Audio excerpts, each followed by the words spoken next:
বন্ধুরা, অঞ্জলিস কিচেনে আপনাদের সকলকে স্বাগত। বন্ধুরা, আজ আমি করে দেখাবো পুর ভরা পাঁপড়ের কারি। পুর ভরা পাঁপড়ের কারিটা কিভাবে বানাই আপনারা দেখতে থাকুন। প্রথমে উনানে একটা কড়াই বসিয়ে দিয়েছি। কড়াইয়ের মধ্যে কিছুটা সরিষার তেল নিলাম।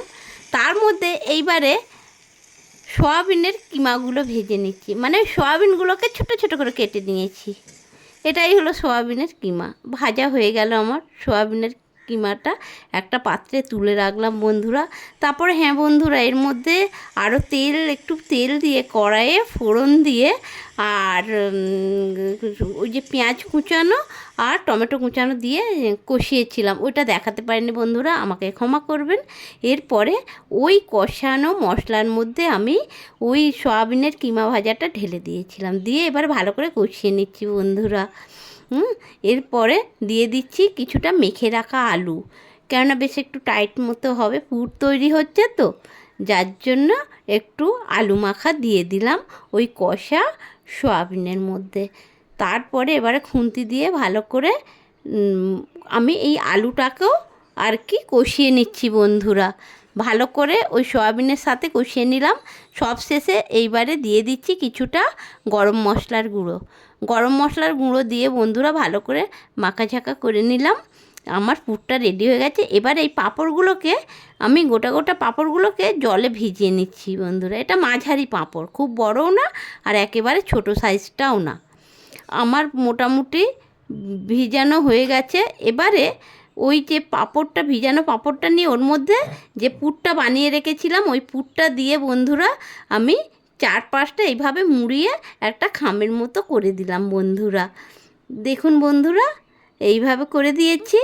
আবারও পাঁপড় নিয়ে আমি ওর মধ্যে যে পুরটা দিচ্ছি, পুরটা দিয়ে এইভাবে দুপাশ প্রথমে মুড়িয়ে তারপরে মাথার দিকে দুপাশ, উপরের দিকে নিচের দিকে দুপাশ মুড়িয়ে দিলাম বন্ধুরা। এইভাবে একে একে আমি প্রায় সব পাঁপড়ের খামগুলো পুর দিয়ে তৈরি করে নিলাম। এবারে উনানে কড়াই বসিয়ে তার মধ্যে কিছুটা সাদা তেল দিয়ে দিলাম ভাজার জন্যে। দেখুন বন্ধুরা, তেলটা গরম হয়ে যেতে আমি সেই পুর ভরা পাঁপড়গুলো ছেড়েও দিয়েছি গরম তেলের মধ্যে। তারপরে আরেকটা দিয়ে দিলাম। এইভাবে আমি এপিট উপিট করে ভালো করে একটু ভেজে নেব বন্ধুরা। তবে বন্ধুরা, এটা স্ন্যাক্স হিসেবেও খাওয়া চলে, খেতেও খুব সুন্দর লাগে। চায়ের সাথে স্ন্যাক্স হিসেবে খুব ভালো লাগে। আমি এক এক করে ভাজাগুলো তুলে নিলাম বন্ধুরা।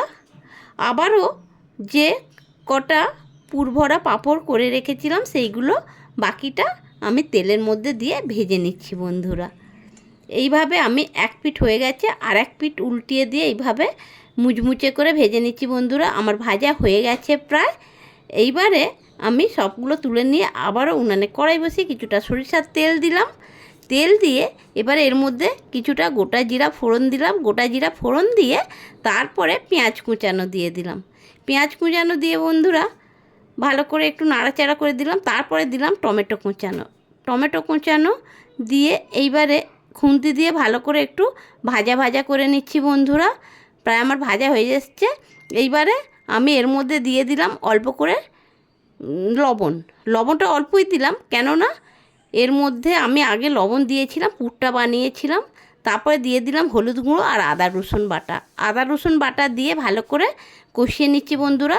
না হলে আদা রসুনের কাঁচা গন্ধ থাকলে সেটা ভালো লাগে না। তারপরে দিয়ে দিলাম লঙ্কা গুঁড়ো, কিছুটা লঙ্কা গুঁড়ো দিয়ে ভালো করে কষিয়ে নিচ্ছি খুন্তি দিয়ে। তার মধ্যে আমি দিয়ে দিলাম জল। আমার কষানো হয়ে যেতে জল দিয়ে দিলাম। এবারে খুন্তি দিয়ে নাড়াচাড়া করে ফুটে উঠেছে আমার ঝোলটা। এরপরে আমি যে পুর ভরা পাঁপড়গুলো ভেজে রেখেছিলাম আমি এই ঝোলের মধ্যে, ফুটন্ত ঝোলের মধ্যে দিয়ে দিচ্ছি বন্ধুরা।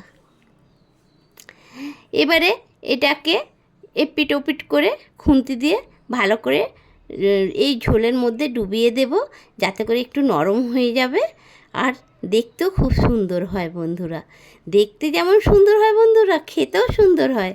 দেখুন বন্ধুরা, কি সুন্দর লাল লাল পুর ভরা পাঁপড়টা, পাঁপড়ের কারিটা আমার রেডি হয়ে গেছে। এইভাবে আপনারাও বানাবেন, খুব ভালো লাগে খেতে। কেমন?